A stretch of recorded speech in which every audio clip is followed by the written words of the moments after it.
Excuse me, collective. I did just do that on the chat. Right on video, didn't I?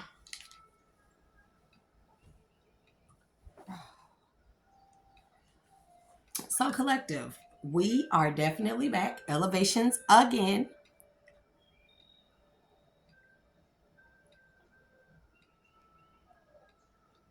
I love the way this Carmex stick smells.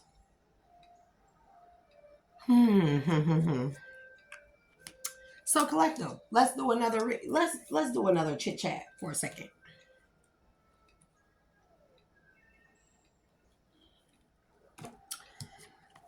Now, I want to talk about like 16 minutes, right?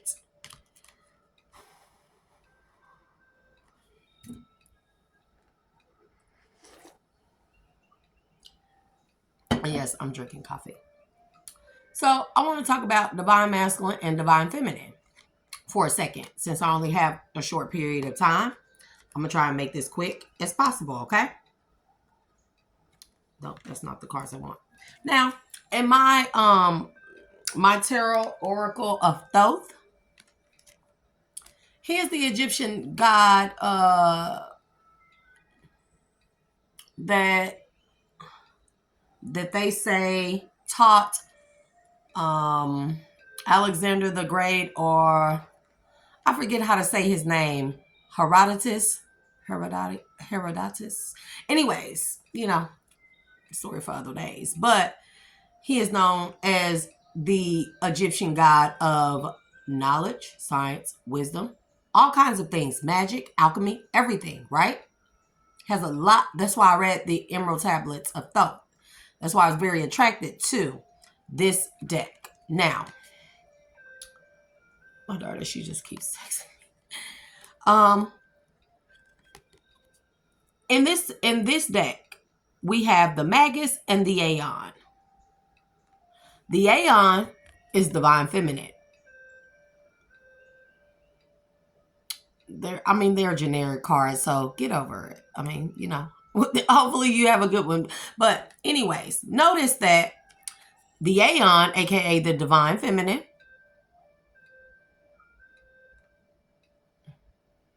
better? Okay. Notice this is the universe. In Egyptian culture, the universe has a name, or the universe, stars, the big sky has a name. It is Geb, or is it Newt? I think it's Geb. Geb. The universe gives the Aeon, aka the divine feminine. Notice her head is in the universe, right? Where the pineal or third eye and crown chakra are. They give divine feminine the downloads. And then notice, I'm not sure if y'all can see that or not. Notice, you may not, but her finger is being held up to her lips like this, meaning I speak, I speak into existence, okay? She speaks the knowledge of the universe into existence. Also, at the bottom, we have the wings or feathers of Ma'at. They represent truth, balance, knowledge, wisdom, all those things. The divine feminine is upheld by truth, balance, justice, peace, wisdom, knowledge, okay? From the universe that she speaks out. Now notice the Magus, divine masculine. You may not be able to see it well, but one thing that he has his hand held up like this, looking up to it. You may not be able to see it, but this is a feather. Divine masculine is supposed to uphold the truth, balance. He upholds the feather. Do you see what I'm saying? He holds the divine feminine up. He holds up her knowledge, her wisdom of the universe, of the keys, of the portals, of the things that are spoken of these things, the wisdom. He upholds the divine feminine, not puts her above, but upholds her, being the strength, the foundation of the divine feminine. The divine masculine trusts what the divine feminine says. He knows that a divine feminine speaks only things of truth, life, balance, justice, peace, wisdom, and he helps to uphold her and the things she speaks. This what makes you divine masculines so strong. You are the foundation. You uphold the feather. Here's the feather. The feather of the divine feminine. You uphold the divine feminine. And in turn, she gives you everything that you need to uphold both. The lovers.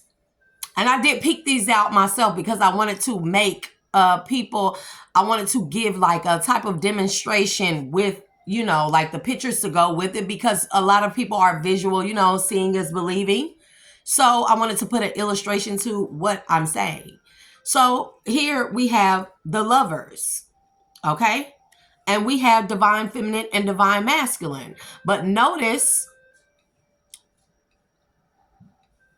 divine feminine has a scepter, a crown, or crown chakra on her head. This still represents the knowledge of source, the universe, the secrets and keys of the universe. Notice they are standing before a higher power who has its hands over both of them. These are the hands, here and here.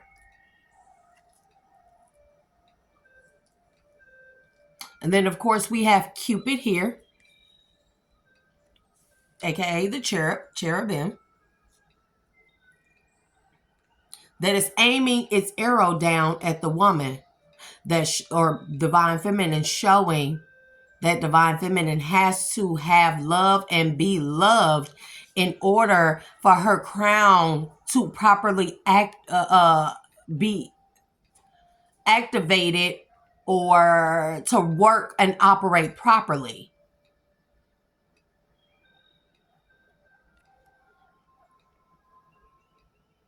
Now notice behind them, we have children. You see them? Jacob and Esau. One albino, one melanated. And they are holding up a scepter together. Divine masculine is melanated. Divine feminine. See,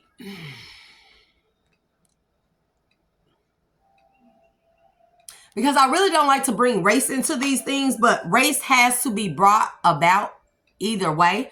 So I'm going to kind of skip over that, and I'm going to come back to race.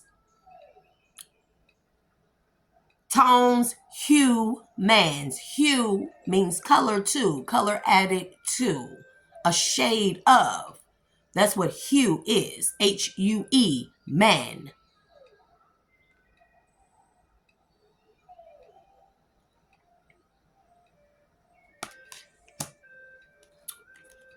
Now notice here, we have the Hierophant.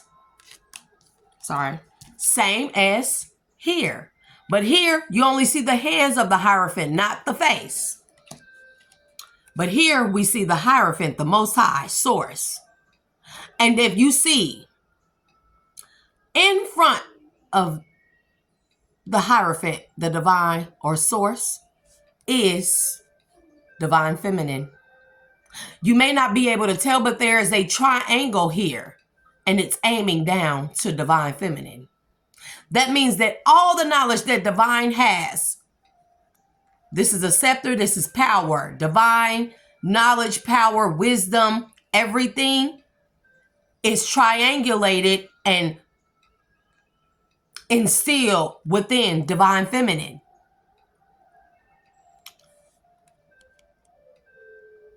Divine feminine is also Ma'at, and she is also holding a sword. It is facing downward, but what that means is whatever information, knowledge, and wisdom that the Most High or Source instills in divine feminine, she brings that down, or she speaks that into existence with truth, peace, honesty, and clarity. And then divine masculine upholds that truth. And then together, they birth forth unity, peace. See, this is giving me dark and light, not black and white. Those are not races. Those are colors. And nobody is black and nobody is white. But the universe is black. And divine energy is white. See what I'm saying? Balancing the light and dark natures of the power, the equal power of divine masculine and divine feminine, both having both natures, both being dual nature beings, both being yin and yang, one yin, one yang. But notice that in yin, it is what?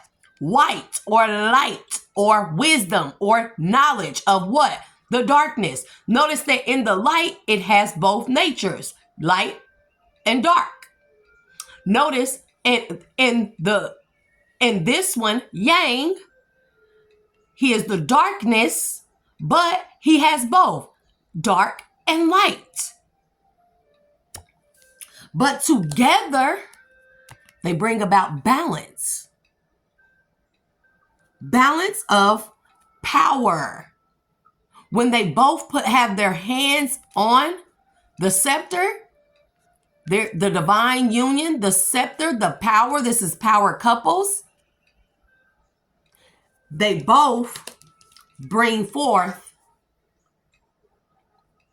the divine flow of things, if that makes sense. They both birth forth this. Together they are this, separate they are this. But together they are more powerful than separate. So this is why I don't understand the whole, how can you be racist? Well, we're going to talk about that. Oh, we're going to get into that. Because I'm going to show you why racism exists. I'm going to show you the spiritual nature of it and the demonic nature of it. The low vibrational nature and soulless nature of racism.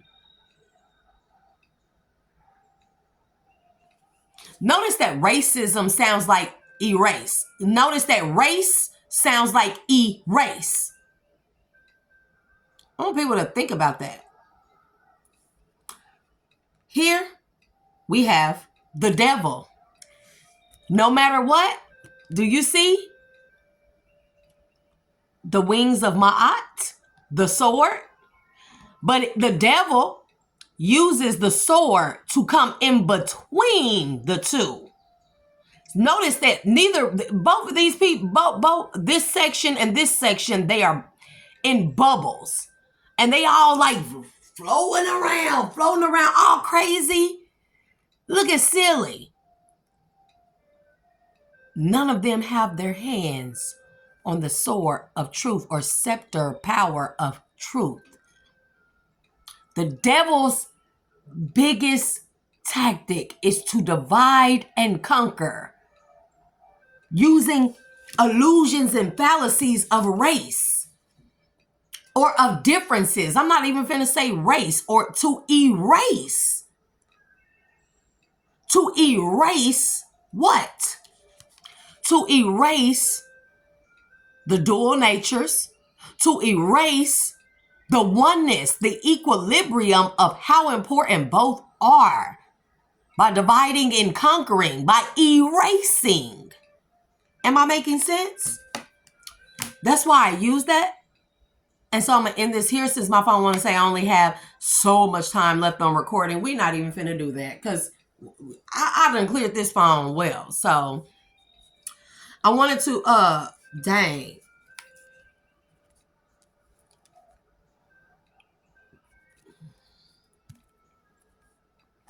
Okay, so I just wanted to, point that out because of course I'm gonna tap into gender and spirit, that's why they say there's no gender in tarot or the spiritual community, because each masculine and feminine, both divine, have both natures. They have both light and dark, and they have both masculine and feminine principles or frequencies or energies. Take it how it resonates. So, we're going to talk about how the differences aren't even differences. They are illusions that they are different when they are the same things. But there is a difference. The only difference, you want to know what it is? A spirit and a soul. One is devoid of the Most High, of the divine, of God. That is the difference. And so long as people are fighting over the illusion of what we think are differences, people will fail to come to the realization that the only difference is between those that have a spirit and those that have a soul. Most people, or all divine beings have a spirit and a soul. Some people only have spirits.